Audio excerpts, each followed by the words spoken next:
Bonjour à tous, dans cette vidéo nous allons voir comment calculer une probabilité conditionnelle.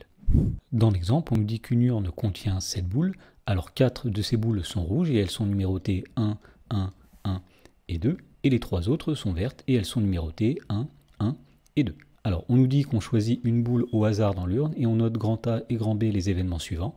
Alors grand A c'est l'événement la boule tirée est rouge, et grand B, c'est l'événement, la boule tirée porte le numéro 1. Dans la première question, on demande de calculer la probabilité de l'événement A et la probabilité de l'événement A inter B. Alors commençons par la probabilité de l'événement grand A. Alors puisque grand A, c'est la boule tirée est rouge, pour calculer la probabilité de cet événement, on va tout simplement compter le nombre de boules rouges sur le nombre de boules au total.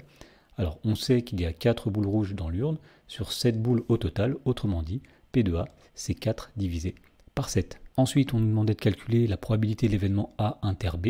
Alors l'événement A inter B, c'est l'événement la boule tirée est rouge et elle porte le numéro 1. Donc on va essayer de repérer combien il y a de boules qui sont à la fois rouges et qui portent le numéro 1.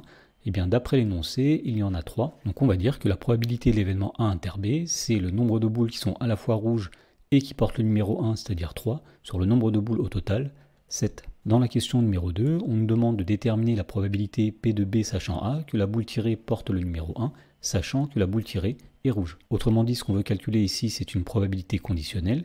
Et donc pour calculer une probabilité conditionnelle, il y a une formule à connaître que nous allons rappeler tout de suite.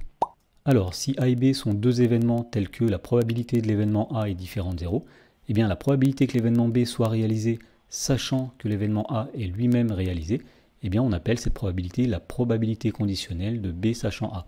Alors on la note comme ceci, P de B sachant A. Et donc mathématiquement, pour définir cette probabilité, eh bien on la définit grâce à la formule P de B sachant A est égal à P de A inter B sur P de A. Donc pour répondre à la question 2, on va appliquer cette formule en disant que P de B sachant A, eh bien c'est égal à P de A inter B divisé par P de A. Alors on va remplacer ensuite P de A inter B et P de A par leur valeur. Alors P de A inter B c'est 3 septièmes, P de A c'est 4 septièmes. Alors pour calculer ce nombre, eh bien on va dire que diviser par une fraction, ça revient à multiplier par son inverse.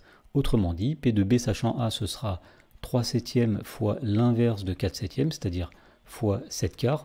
Alors on voit ici que les 7 vont disparaître. Autrement dit, on trouve que P de B sachant A est égal à 3 quarts. Alors dans cette situation, on aurait pu trouver directement que P de B sachant A est égal à 3 quarts, puisque effectivement, si jamais on sait que la boule tirée est rouge, et bien dans ce cas-là, nous avons tout simplement 4 boules qui sont en présence, qui sont rouges, donc 3 portent le numéro 1 et 1 porte le numéro 2.